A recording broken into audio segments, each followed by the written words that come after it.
a lot of people talk about map scouting, things like that. And when I map scout, what I look for is those funnels, but I pretty much can X those off when it comes to pressure and stuff like that.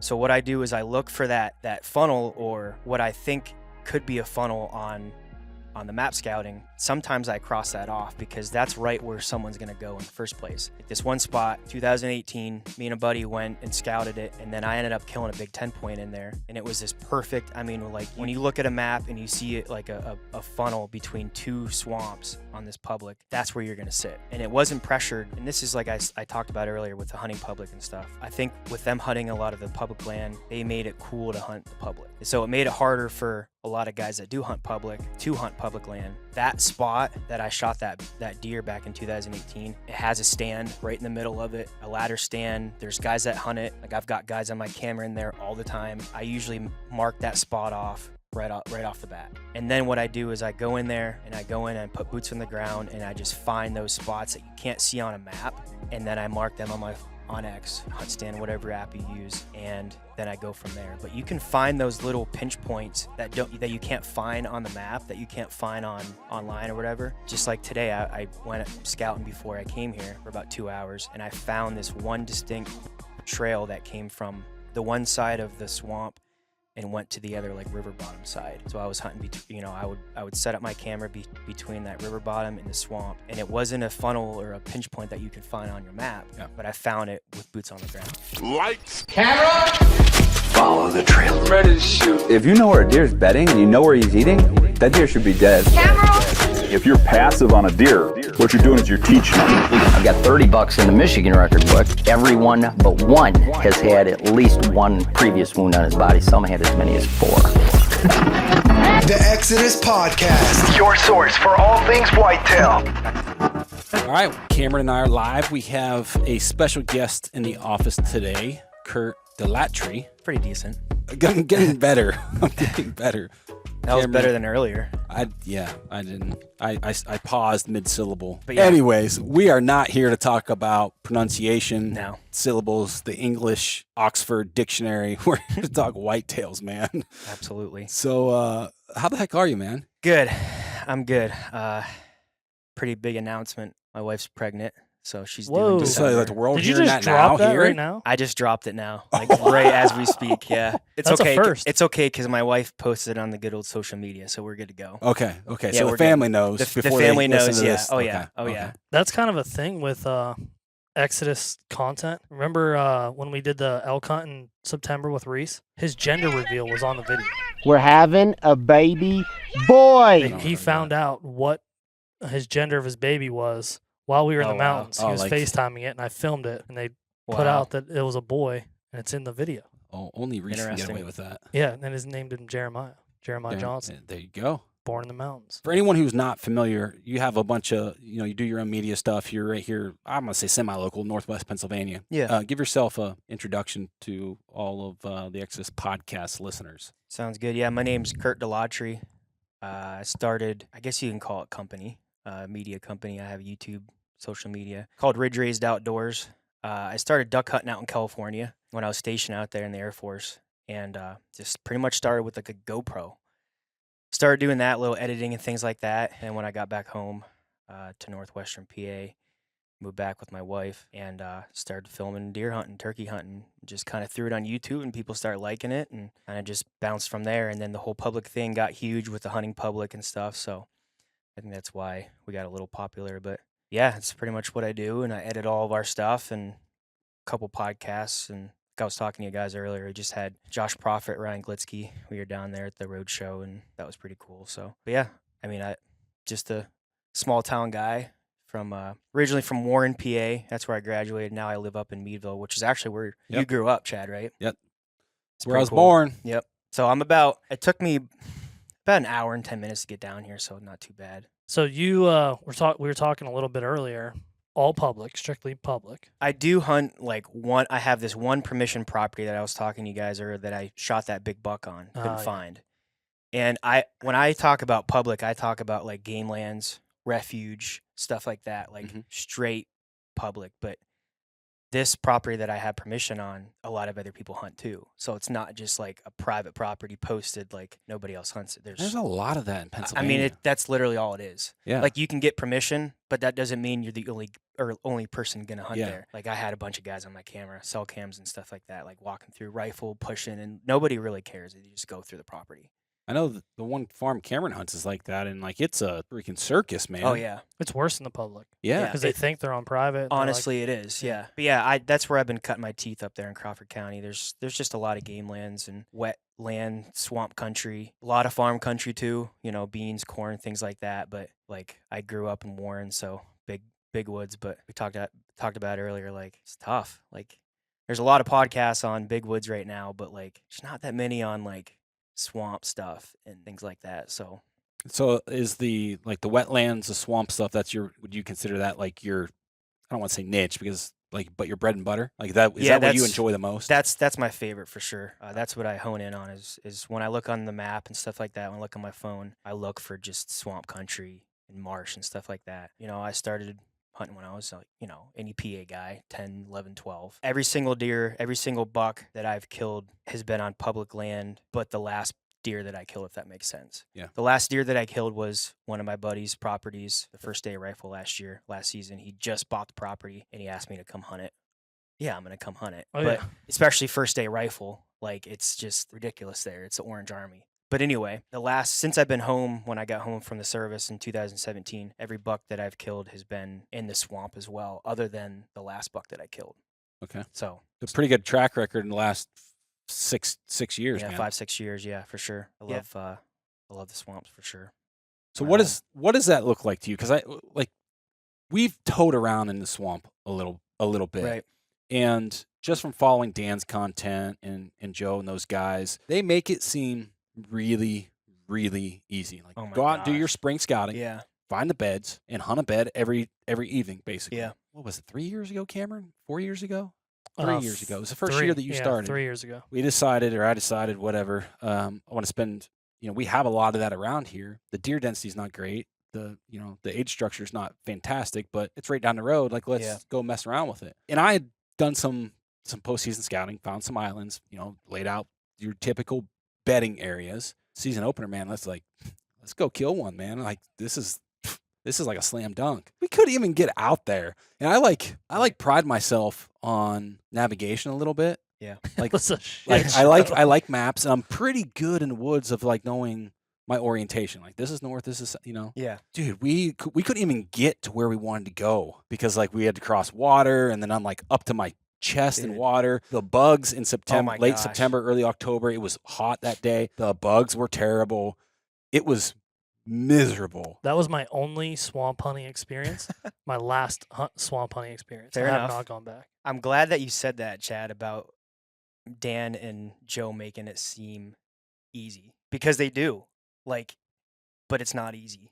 Like, No. like when we talk about big woods and things like that, like that's not really, what I've been growing up doing and stuff like that. When it comes to swamps and things, it's like there's just a different mentality you have to have. Oh Like my you have to God. just be like a little bit more, like obviously the big woods, like you were talking about it earlier. It's just a lot of hiking, like a lot of carrying stuff and up and down, rolling hills and whatever. But swamp, it's just a little bit different. Like bugs, like it's just wet. Like I've been in stuff up to my chest, like just walking back in there. I've been in, like a couple of years ago, I went in, I'll never forget, I was wearing like knee-high boots. Water went over my boots. I got to my stand, hung my stand, dumped my boots out, and I'm like, okay, I guess we might see a deer tonight. Yeah. I saw a couple that night, but it's like I'm dumping my boots out with all this water I have them, and it's like, but yeah, I just think it's a different mentality you have to hunt swamp country, because it's just like there's not much information out there about it, and if you don't like go out there and do it and scout and things like that, you can get lost real easily too. Mhm. When I first started scouting these swamps and stuff like that in Crawford County, I did want to talk about the one thing that I always look for when I'm scouting these is if there's swamp on a public land. What I love to do is get on my phone, scout, and I love to find private. I'm not talking about private like a lot of people think. I'm talking about posted land. I love to find posted land around a swamp country, because I'd be lying, like I said earlier, if I said I'm not a rut hunter. I'm from PA. I'm a rut hunter. Love to sit in funnels and things like that. But when you're looking for swamp country on public, when you're looking for that private that's across the road or, a couple 100 yards away, you're bound to find a big deer that comes off that private onto the public during the rut or early, during scrape week or whatever. So I love to look for that when it's, maybe late October into the rut, because I know it's just a matter of time when I sit in a swamp funnel and I get a buck from. That's actually what happened to me in 2017. Still the biggest deer I've ever shot. There was a buck across the road on private.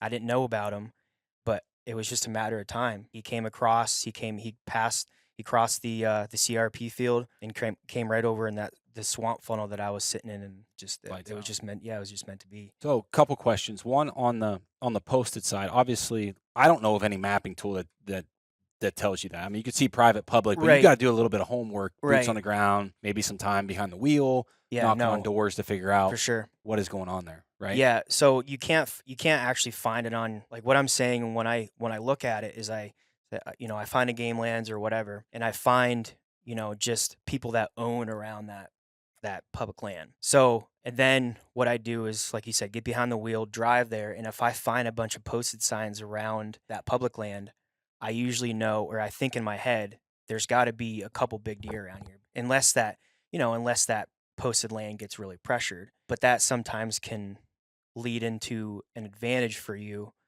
on the public, because then they get pushed sometimes on the public. But that's why I love looking for that, because you drive to that spot, you find the posted, and it's the first thing I think in my head is there's got to be some big deer around here. So what's the next step to that? You find a piece of ground that's posted.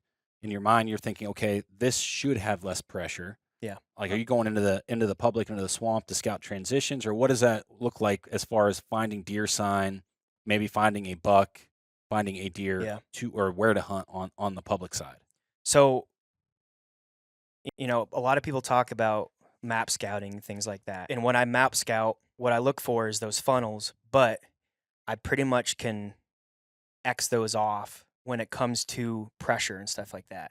So what I do is I look for that funnel, or what I think could be a funnel on the map scouting. Sometimes I cross that off because that's right where someone's going to go in the first place. Like this one spot, 2018, me and a buddy went and scouted it, and then I ended up killing a big 10-point in there. He came in, hit a scrape. It was like the 27th of October or something, and it was this perfect, you can, when you look at a map and you see it like a funnel between two swamps on this public, that's where you're going to sit. And it wasn't pressured.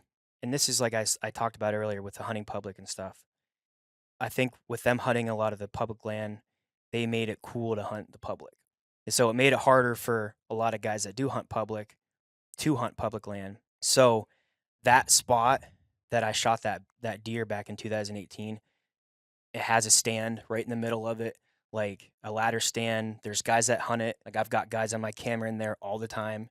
So when I look at that, I usually mark that spot off right off the bat. And then what I do is I go in there and put boots on the ground, and I just find those spots that you can't see on a map, and then I mark them on my X, Hunt Stand, whatever app you use, and then I go from there. But you can find those little pinch points that you can't find on the map, that you can't find online or whatever.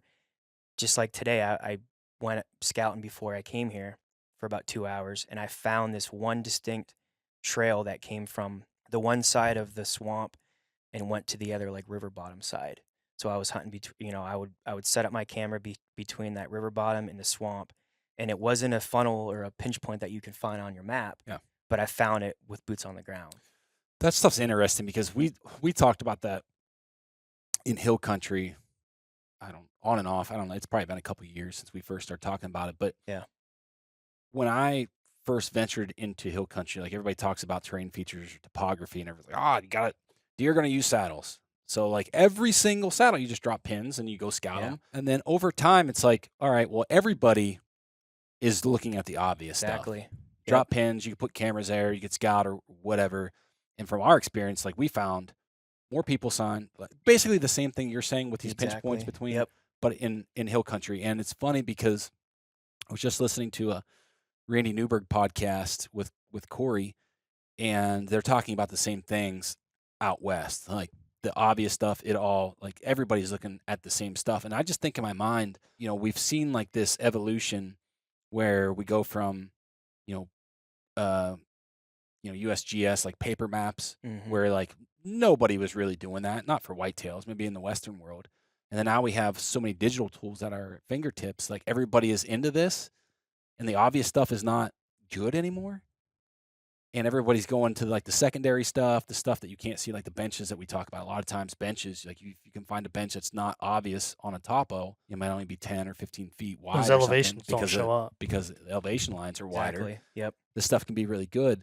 But at some point, it's going to go back the other way. That's what I was It already say. is. It already is going back the other way because you always hear everyone talking about the overlooked spots. Yeah. Well, those overlooked spots are now becoming the most obvious ones. You can see it in like a lot of hunting scenarios where you were just talking about that buck bedded right next to that parking lot. To the parking lot, yeah. And Dan Infalt talks about that all the time. Yeah, and when we went to Colorado elk hunting with Jake and stuff, we were trying to get as far away from the parking lots as we could. All the sign we were finding was closer. And we're like, well, everyone else is here. We got to keep going. Yeah. Well, everyone else is going now. Going too, yeah. Yeah. So like now you have to kind of figure out, are the people in your area, are they overlooking these? Yeah. And pushing on?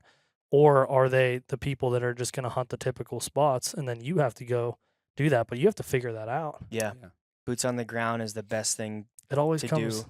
full circle. It always comes around. Yep. So when you get into boots on the ground scouting, you're identifying these areas. How are you, like, obviously you're identifying the areas, but is there anything extra you're doing to qualify them, or are you just throwing a sit at it to see what happens and then, moving around, bouncing around? Or are you qualifying it with cameras or, observation sits, or what does that look like?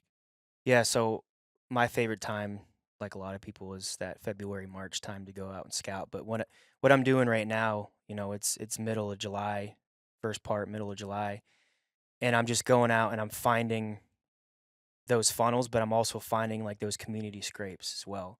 Because what happens with those community scrapes is obviously they're hit all year round, but then that's how I can get the inventory on those bucks in those swamps and stuff like that. Because it's hard to run cameras like on a buck bed or a trail that goes out to like a marsh bed or something like that, because you're not going to get much pictures of, deer. So if you want inventory on a certain deer or the deer in the area, you go out, put boots on the ground, and you find like a community scrape, if that makes sense. Usually your community scrapes in a swamp they're usually within like 100 yards, 150 yards of the bed. Not as close as maybe like it would be for, big woods or whatever. But like in a swamp, a lot of the times they're not even in like a funnel either. They're just like 100 to 150 yards off that bed. And sometimes they'll be in a pinch, but sometimes they'll just be right on the edge of the marsh leading to food or like oaks. Like there's a couple spots that I saw today that I've been in that spot like more than a dozen times. And today I saw two specific spots that there was 3 white oaks in there, and they were producing acorns. So I stuck a camera in there. I didn't find a scrape right there, but I stuck a camera right off one of the trails that was leading right to the white oaks, basically. So, you look for your food, and a lot of the times you can find some swamp oaks, you can find white oaks, red oaks in those areas, but I think the best way to get inventory on your bucks is those community scrapes. Are you finding those scrapes right like 150 yards, 100 yards off buck bedding? Are you finding any near doe bedding as well? Yes, yeah. No, specifically doe bedding for sure. Like you can find them off the buck bedding, but it's usually a little bit farther than it would be to the doe bedding and stuff like that. Because in your swamps, the buck bedding is usually like way back in there, like Dan's talked about, way back in like your cattails and things like that. But if you have like your doe bedding is usually closer. A lot of the times I've found the doe bedding closer to the food and stuff like that. The food, and I've found it a lot closer to like your pinches and things like that. So that's why there's usually that scrape is usually right there.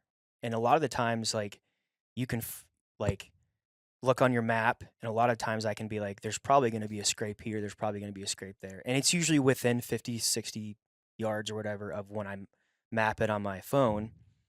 And then I'll go out, put boots in the ground, and find it and stick a camera on it. And that's how I usually get a good inventory on those bucks. Going past the inventory stage, like those community scrapes, are you running cameras on? I mean, I got to assume you're running cameras on those all year long. Definitely, yep. And then are you hunting those based on what the cameras are telling you, or are you throwing sits at it? Like, what does that look like? Yeah, like last year, the buck I was telling you that I missed, I shot underneath him, that big one with the big brows, 10 or 11 inch brows, which I think he lived this year. I think I had him on camera like a couple days ago on one of my cell cams. But anyway, I was hunting the community scrape that was right in the funnel right in there. So that there was a big community scrape between one of the marshes and then the other, like you can't find it on the map, but there's this little subtle marsh that's right in the middle, and it pinches these deer between this swamp. And there's a community scrape right in the middle of that, and I usually set like that time I was sitting 30 yards from that scrape, and he came above the scrape. I shot underneath him. So I'll hunt those community scrapes because a lot of the times, like this year, mark my words, I'm going to try to get in deeper like early season, because what I found out this last season was I waited too late to get into those spots. Like I waited like, the 18th, 19th of October, or this year, PA starts, I think it's the 1st or 2nd of October this year. Second. I think it's the 2nd, yeah. So I'm going to I'll probably go in and hunt that scrape or hunt that bed or that bedding area the first couple of days of the season, because what happens in those public areas is they get pressured. Guys start going in there. Even if they're hunting does or whatever, trying to get in there and shoot a doe with their bow, they're going to pressure those deer. They're going to pressure those big bucks, and then they move to the private, and then they don't come back till the end of October. And I saw that on my cameras. So I was talking to my buddy about it, and I'm like, you know what? I'm going to hunt these areas the first 2 or 3 days of the season to see if I can get close to the bed, having them come out to those oaks or the scrapes or whatever, and see if I can have better luck. Like I waited in those spots, those public spots. I waited till the end of October, and it was just too late. Right. I had those chances on those bucks like end of October and into November, which I talked about the rut. And it was just, I was in the right areas, but I think if I try to push in earlier, I think I can have a little bit better luck in those areas, because I'm pretty sure I know where they bed. And as long as I can find where they are coming to and where they're wanting to go to, because there's fields up above in some of those areas, then I think I would have better luck before the pressure gets there. Yeah. And you're not dealing with the chaos of exactly deer moving around and right. What is the rut. Yeah. Right. But I still do hunt those scrapes late October into November. Yeah, I think absolutely. you were probably just going to ask that, but I missed that deer on November 3rd, and he was still coming. He was coming into the scrape, and I don't know if he caught my wind or what, but then he circled up above the scrape to where my wind was blowing. It was a southwest wind that night. So he was also like downwind downwind of of the scrape. He was coming downwind of the scrape. I think he caught my wind because I saw his head come up, and he circled up around. And when I drew back, it was just real thick in there because I hunt super, super thick areas. My arrow hit a branch and deflected underneath his belly. I think, well, I don't know if we need to go down this wormhole, but just from having a lot of cameras, we see a lot of deer use thermals or use the wind to go into those scrapes. And then there's other guys that say that deer's going to go to that scrape. He's going to hit the licking branch. He's going to, piss in it, paw the ground, because that's what he wants to do. Like, it's already made up. There's no rhyme or reason for it, but I think it is important to have that thought in the back of your mind when you're picking the tree that you want to be in. Yeah. Yeah, I've seen the same. I mean, we've all seen the same thing where he'll come by the scrape and maybe he smells that it hasn't been hit, so there's no reason for him to go back to it. So, I mean, scrapes are kind of a communication device. Yep. Mm-hmm. If they were the last person to be in there, you don't have to go back and communicate again. Right. You were just there. So I see that happen a few times. Even hunting with Steve Shirk last year, I was hunting a buck that was continuously hitting the scrape like 4 days in a row. But every time after he was there, another deer was there. Right. So he was coming back because that deer was coming back. Yeah. And then I saw that deer we were after came downwind of the scrape, which was 60 yards away from me. Right. He never came back in because he was like, well, on to the next one. Yeah. Probably went and check the next scrape downwind. They're always using their nose to their advantage in every situation. You have to imagine that, especially on public land, maybe I'm giving deer too much credit here, but they have to pick up on certain areas to get pressure. Yeah. And maybe he's running a camera on that scrape. So he knows that there's some other factor around in that scrape. So if he doesn't have to put himself vulnerable and go into that scrape, he's going to avoid it if he can. Right. So I've definitely seen that before. I want to talk a little bit about the buck bedding that you're finding in swamps. So you said before that you like to hunt buck bedding in the swamps. How close, I know this is a very situational thing. How close are you trying to get to those buck beddings when you say you're hunting buck beds? When people say that I'm hunting buck beds, some people are hunting 200 yards away from a buck bed and saying that they're hunting a buck bed. Some people are shooting the buck bed when they say they're hunting a buck bed. How close are you? Like, what's the line there? See, I'm not like Joe, where he literally hunts over the bed and he can see the buck stand up and he shoots it right over the bed. I'm not like that, but I'm not 200 yards away from it, because those pressured deer that are on the public, they move, and a lot of people think that, there's that October lull and stuff like that. Deer have to move. They have to eat. They have to drink water and whatnot. They're slaves to their stomach. So I don't know. I'm thinking 80 to 100 yards or so, because if I'm say the buck bed's here, and if I'm cutting, like I said, those scrapes sometimes are 100, 150 yards away. If I'm cutting it, maybe not even in half, but almost half, I think I would have more of better luck rather than trying to hunt that 150 yards away from He it. might not make it there. He might not make it there before it gets dark.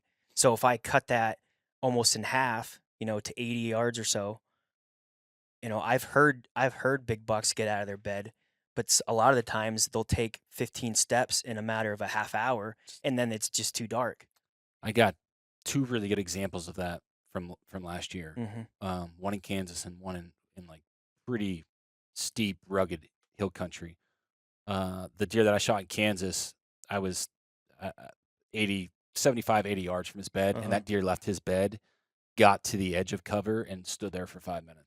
I was literally just going to say that. I've seen deer in the swamps. I've hear them get out of their bed, and then they'll walk 15, 20 yards. I'll hear them, mingle around, eat and stuff like that. And I literally see them come to the edge of the marsh, and I see them look like this, and they'll turn their head about 6 or 7 times. It'll be 10 or 15 minutes, and then it's just too dark. They're 50 yards from me. It. They're 50, 55 yards from me. I can't shoot that far. Yep. But they're so smart that it gets too dark, and then they start making and then I can hear them come by in the water coming by me. Second example, in hill country last year, when Dan and I were down, I was hunting with Dan. We were hunting within a couple hundred yards of each other, basically hunting different deer, dumping down into a private ag field. Mm-hmm. And I was covered up with deer, so I had to sit tight on my stand to let all the deer get past me before I got down. Dan, I walked out, so he was waiting, 30 minutes on me or whatever. And he was set up on some sign that had dumped down into that ag field. And as we were like powwowing before we walked back to the truck, we had a deer blow up off the ridge. Well, the first thing in the morning, we went back down in there, followed that sign, went back to that deer's bed. Dan's amazing. Like, oh yeah, picking up just the littlest little nuances of a track or a twig broken or a tine mark on a tree, like where it got to a tight spot. But he followed that sign back to that deer's bed, and that deer only moved probably maybe 70 yards. Mm-hmm. And it had been, at that time, like probably 45 minutes to an hour after shooting light where we think we heard that deer blow. He only went 75 yards in like 45 minutes. So like, if you're not at that threshold, man, you're making it awful hard on yourself. And a lot of times I think if you're just outside that bubble, I think you're probably doing yourself more harm than you are good. Educating them. Exactly. Yeah, definitely. Like the deer that I was hunting a couple years ago, 125 yards away from where I think he's bedded. He comes by 30 minutes after shooting light, and like that was the last time I was close Catches to your that boot deer. track, and That's it. One of the best quotes that I've heard is when Dan talks about, if you're passive on a deer, What you're doing is you're teaching. yeah. But so Where'd you hear that? I wonder where I heard that. But so I also hunt. So it's pretty cool. I also hunt like river bottoms as well. So like river bottoms that turn into a swamp. Like, so what I've also learned as well hunting these river bottoms that make like oxbows and things. When you have a buck that beds on the edge of that oxbow and he can't cross because the river's too deep, what I've learned is he'll have that wind, just that crosswind. Okay. So like he'll use his nose and he'll come up that oxbow, but he'll stick, like if you have an oxbow here, I'm trying to draw it. If you have an oxbow here and he beds on the corner, he'll use this edge, depending on if the wind's coming this way or if the wind's coming this way, he'll use the edge to transition to where he's going. He doesn't come straight up the oxbow. Like he'll come, depending, if it's a southwest or northwest wind, he'll use the certain edge that the wind's blowing. And a lot of my cameras in those river bottoms that I had, like I'll set a camera off, like a transition there. My cameras blew up on the 17th and 18th of October. I mean, absolutely like blew up last year. Look at Steve's trail camera study. Yeah. Same dates. Yep. Yeah. So it's pretty cool to look back at that camera detail, and then look kind of where those deer transition to and look at the dates and things like that. But that's another thing I learned is like they'll use that certain edge with what wind they have on those oxbows as well. Do you think the oxbows are easier to deal with than like the marsh islands or peninsulas? Yes. Yeah. 100%. Well, I was just one of my what I was leading to with that question is how those bucks were bedding, and then the distance you were getting to them. It has to be very challenging to get within 60, 70 yards on a buck bedded in a marsh. Well, it is because the noise, but also like a lot of the times that those bucks are bedding in those marshes and stuff, they'll be back, like say there's an island or something, they'll be back 80 yards off that like actual like solid ground that you have to hunt or to put a stand on. Like there's no solid ground or solid trees back in where they're bedding. So you have to be 60, 70, 80 yards away from them. Sure. Which makes sense. But another thing too, like I've had them stand up out of that bed and just go a totally different way. Yeah, what's going to like contour that's them why it's so hard to hunt. Like you asked if the oxbows are a little bit easier. Yes, because they only have usually like one way to go. Like a marsh, they can go right, left, across the marsh. Like just depends on like once their mind's made up, that's where they're going. I just listened to or watched a video that Dan Infalt did on oxbows because I'm planning on hunting some river bottoms this year. Okay. And he was talking about how bucks will bed in those oxbows. And what he was saying about bucks bedding in oxbows on big rivers, he's found them bedding there less if they can't cross. Okay. Because they need an escape route. So if that river that they're bedding up against is too deep for them to cross easily, they won't bed on the edge there. That's what back in on the interior. Okay. Because they need some type of, they need a escape route. Exit route. Yeah, that if something comes in on them one way, the picture that what I'm picturing in my head is like, well, yeah, if that deer's going to have to come up that edge, you just set up just off wind of that and let him walk up that edge and you can kill him.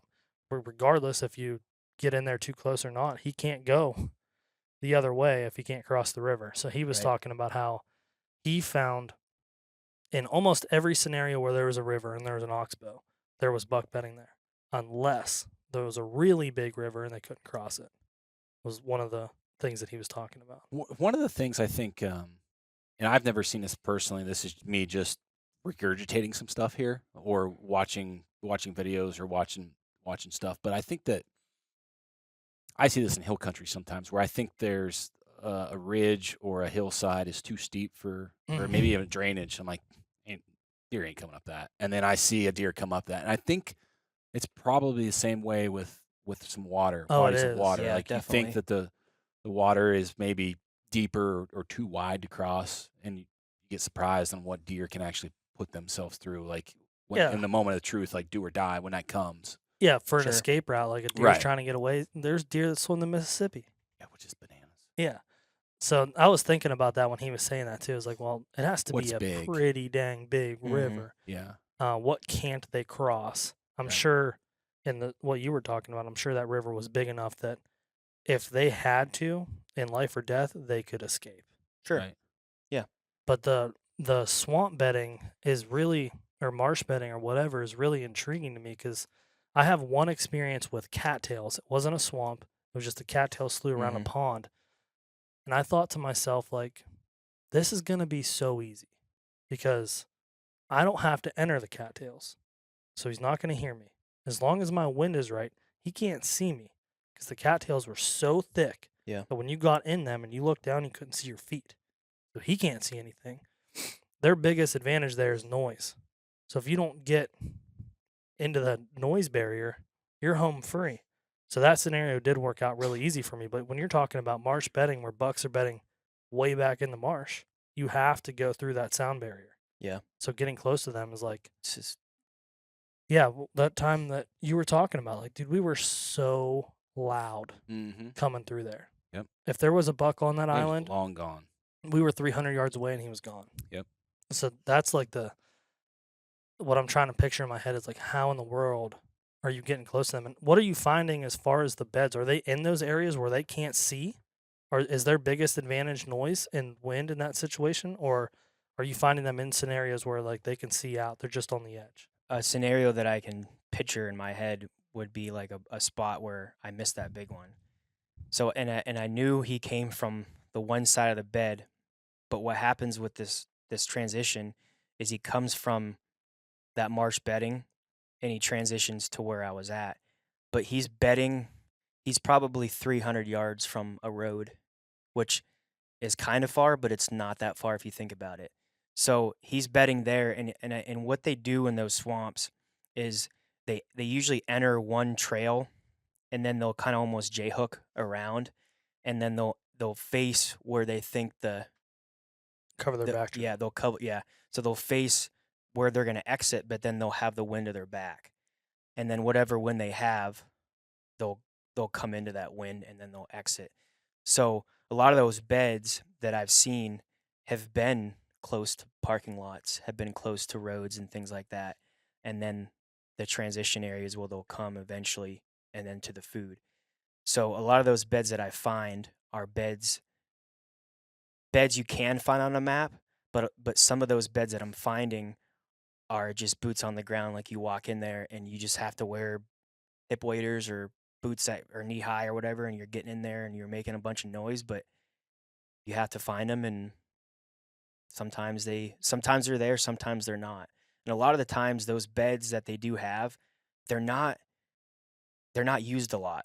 Like they don't have a lot of hair in them and stuff like that. Like a lot of the beds that guys talk about, oh, there's a bunch of hair in them and things like that. Worn down to the dirt. No, you don't find those in swamps. Like a lot of the times they use those beds like, just a couple times a year, but they're close to the other bed, if that makes sense. Yeah, it's Like an area versus... It's just an area versus like one Yeah. specific bed. And I think what they do is they use those beds for different winds. Oh, sure.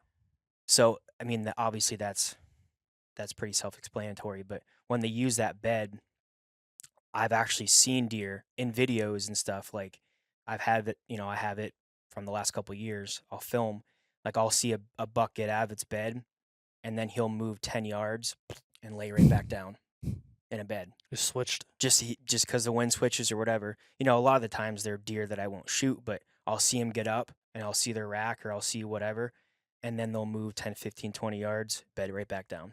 Mingle around, eat a little bit, and that's about it. When you're in setup and you have a visual, like, so you have a visual advantage over these bedding areas. Mhm. Are you seeing like a bedding hierarchy or like satellite younger bucks around I guess closer to those transition areas, and then the bigger deer back in deeper? Absolutely. So you're seeing like Yep. that It's layer like farm effect. country Yeah. bedding kind of. I think I think a lot of the times that I see those small deer transition out of those bids, I'm not close enough to where I need to be. Mm. Like I'm too far, like I'm 100 That's yards interesting. too far or whatever. And, like I said earlier, I think I'm going to try to push back in there. And if my buddy said, like, if I mess it up, I mess it up. Yeah, And go they'll to the be next back one. there. They'll be back there during the rut, late October, whatever, and I can go hunt the other properties or whatever that I have. But I'm gonna try to push in farther this year, and hopefully, like you were saying, Chad, like those bigger deer are usually just back in farther. And a lot of the times, those bigger deer, they're back in areas where, like I was telling you, parking lots closer to, you know, the cover that they have, because what they do is when a deer gets killed in those areas, the next deer comes in anyway. And the smaller deer usually are bedded closer to those transition areas anyway, and the bigger deer are back in there farther.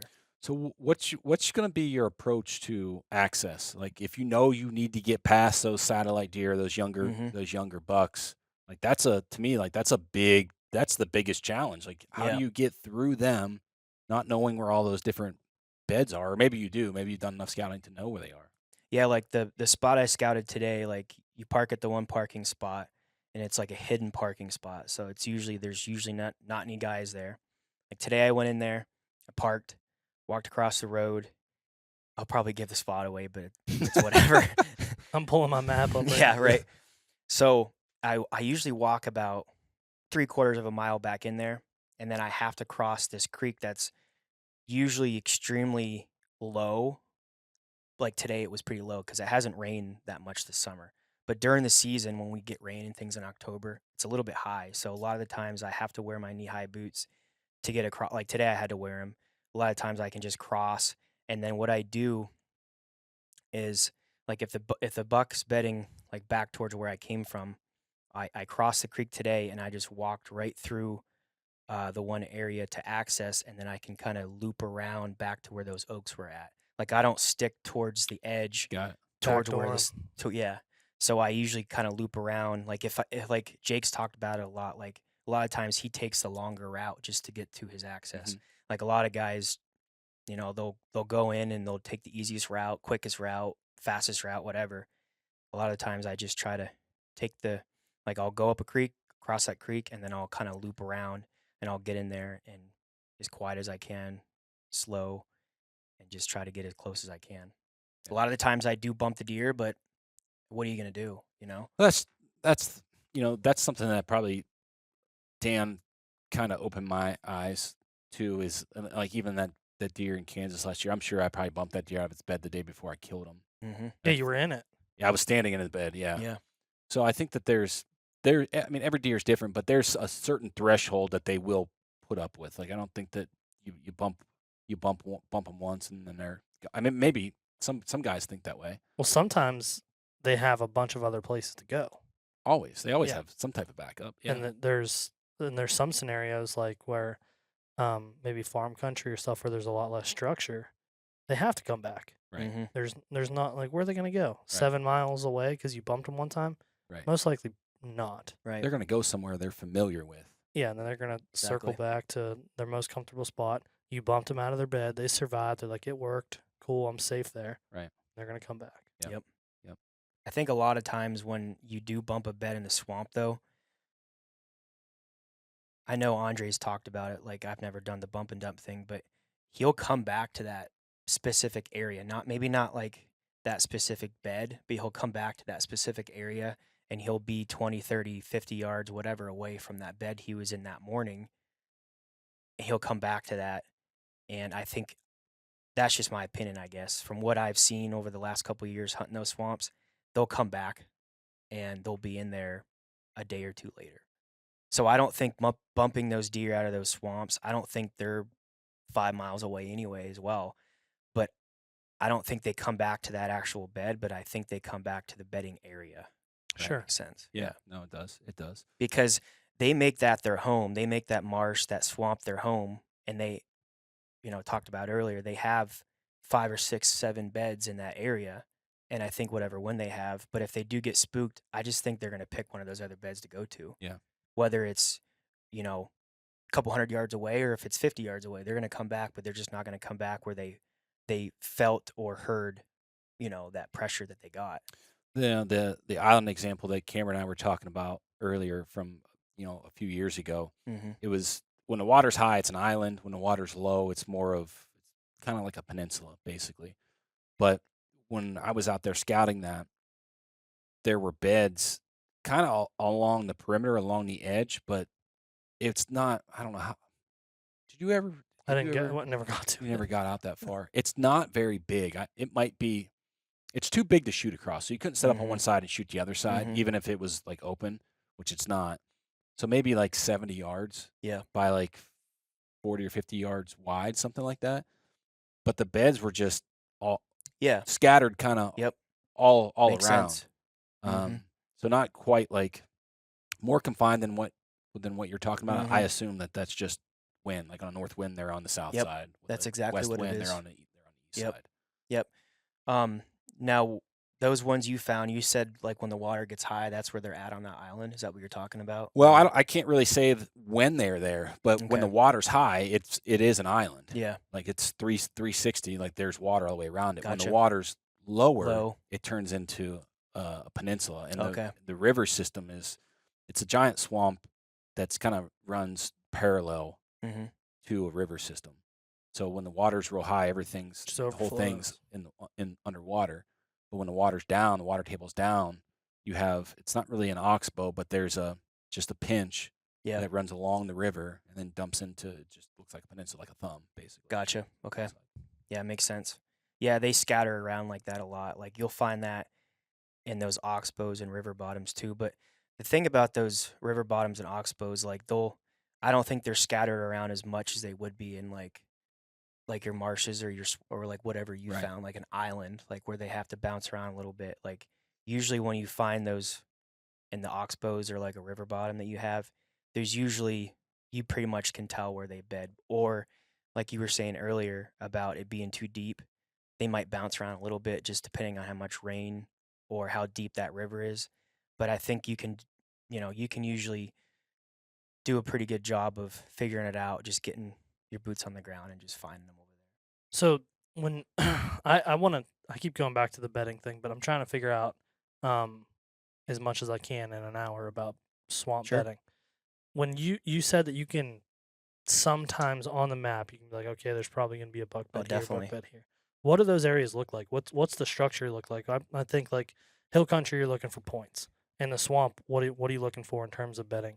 Okay, so in the swamp, I'm trying to word it the right way. So in the swamp, what I'm looking for is like when I pull up my map and I'll find like there's settings on, I don't use Hunt Stand, or I use Hunt Stand. I don't use OnX, but just because I've used it for the last 5 or 6 years. But what I do is I go through my settings on there, and there's this one setting that I can see what the area looks like with a darker setting, if that makes sense. So like what I'm doing, yeah. So what I'm doing is I'm using that setting, and then I go on there and I can see where they like a certain island or like a certain marsh meets with that solid ground. So then I'll usually mark those on there, and that's usually where I'll go scout, like in the February, March time, and then I'll find those beds there. But if you're just looking on a map, what I usually look for is that solid ground. But like if you have a marsh that butts up to the solid ground and it's like pretty much in like a circle basically, or like an edge, I don't know how to kind of explain it, but if that makes sense, like it's an edge that has a point on it almost, and there's little, like you can see little green dots on the end of it. Usually that means, like if you can zoom in on it, usually that means those deer can get out on that point and use those green dots, which is still solid ground on the map. But if you map scout it and then go put boots on the ground and go scout it, a lot of times you can get out on that island out to the last little green point on there. So if you're looking on your map and you have that circle or you have that round point and then there's little dots that go out, Dan's talked about this in his videos as well, and that's kind of how I learned about it, and then putting boots on the ground, learn more. Once you have those little dots that go out, those green dots, those make the bedding for those deer out there, because then they'll use those, maybe 50 by 50 yard beds that are out there, and then they'll bounce around those beds. But I think what happens is a lot of guys look and they find that first point and they're like, okay, buck's bedding right there. Well, that's where you actually need to be hunting, is that point. And then those dots that go out, that's where he's at on the edge of that island, and then he transitions to that point. That's usually where you need to be hunting. Yeah, so it's pretty. Yeah, that makes sense. If that me. makes sense, yeah. No, it does, because I think when you talk about the different types of vegetation that grow, like certain vegetation need more soil than something that grows like an aquatic plant, basically. Yep. So if you can identify those off those points, like that there's a potential or a possibility that there's going to be some solid ground there for them, to utilize. Yep. And then what I look for is when I put my boots on the ground, is I look for that solid ground until it gets really, really like marshy and swampy. That's when like it's probably going to be a big deer out there in the middle of that. So like when I walk out there and I put my boots on the ground and I hit that solid ground, and then it starts to get real wet and I can still walk out there, though, usually I'll find big tracks out there leading out to wherever he beds. A lot of the times I'll find a bed out there as well. That's some nasty stuff, man. It is, man, but I love it. Like today I was getting bit up by deer flies and just it. No. How do you sit still? It's not that bad. The whole time when we were up there, I was like, man, thermocells and that's literally exactly what I use. I mean, but a lot of times it doesn't work. But I guess I don't know. I guess we'll see, because built different. I don't know. I guess different kind of suck is what it is. I guess I'd rather hunt the swamps than. I'm kind of like you, Cameron. I don't really like to.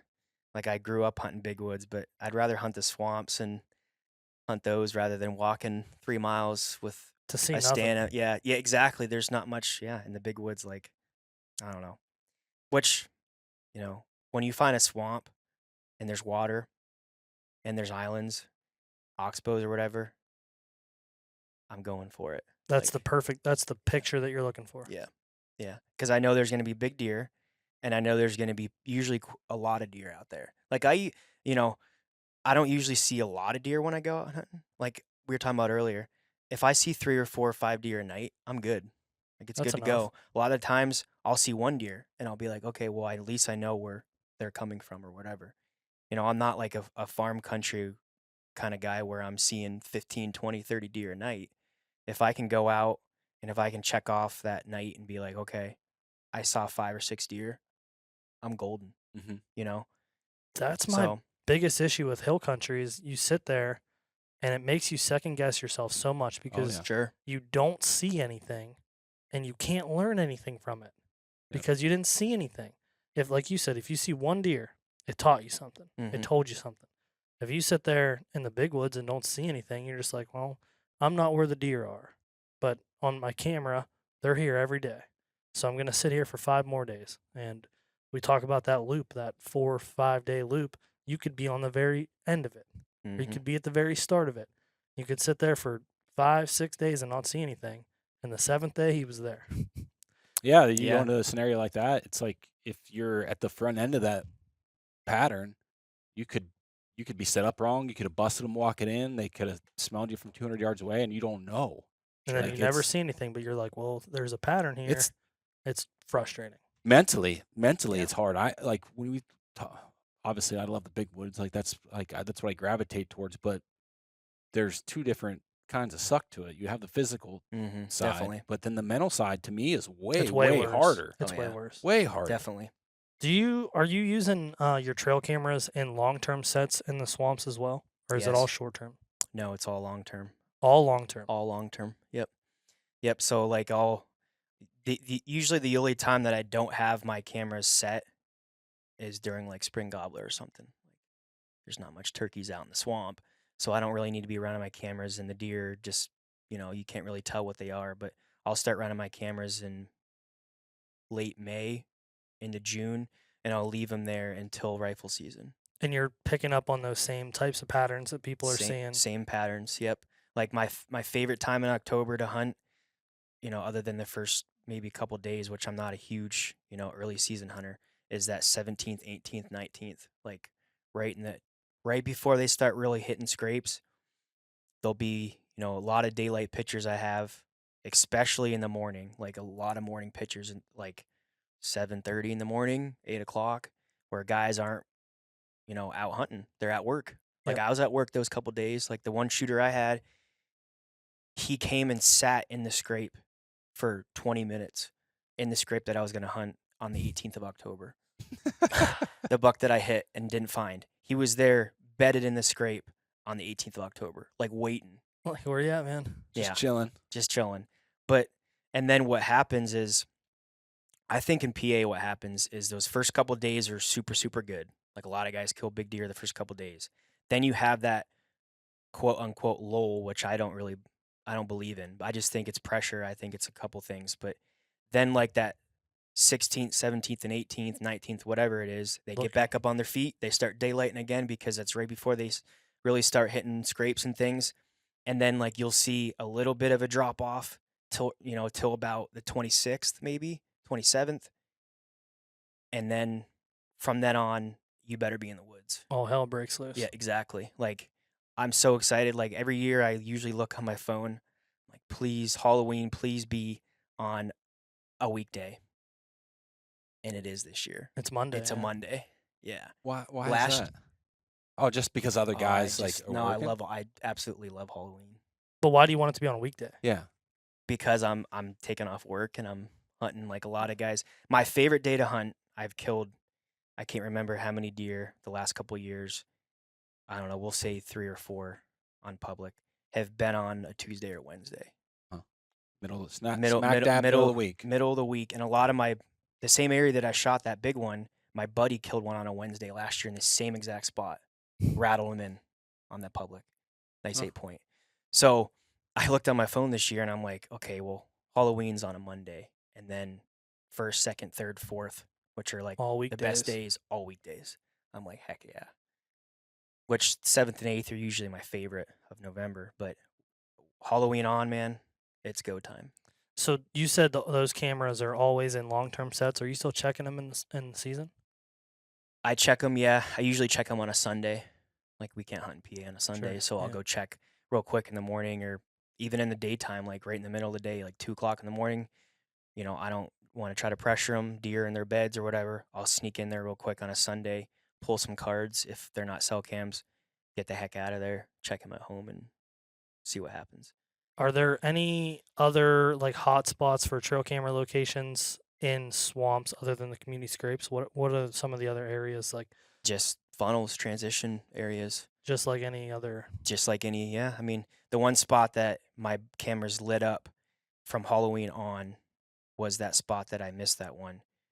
The community scrapes right in the middle, and it pinches. You can't find it on the map, but it pinches. The one side you can see on the map, it has a marsh on the left side, and then the right side, it has a little bit of, like, it's just wetland. It's just, they have to transition through there. The scrape's right in the middle, and I can't tell you how many shooter bucks I had go through there, like Halloween till about the 10th of November.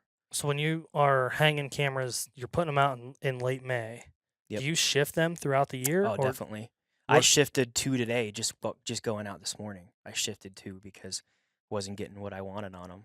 What were those spots? Where were those cameras hung? The one camera was hung close to the creek that I cross to get back into the marsh. There's a scrape there, and they have to cross this beaver dam to get up to where the food's at. So I had a camera there.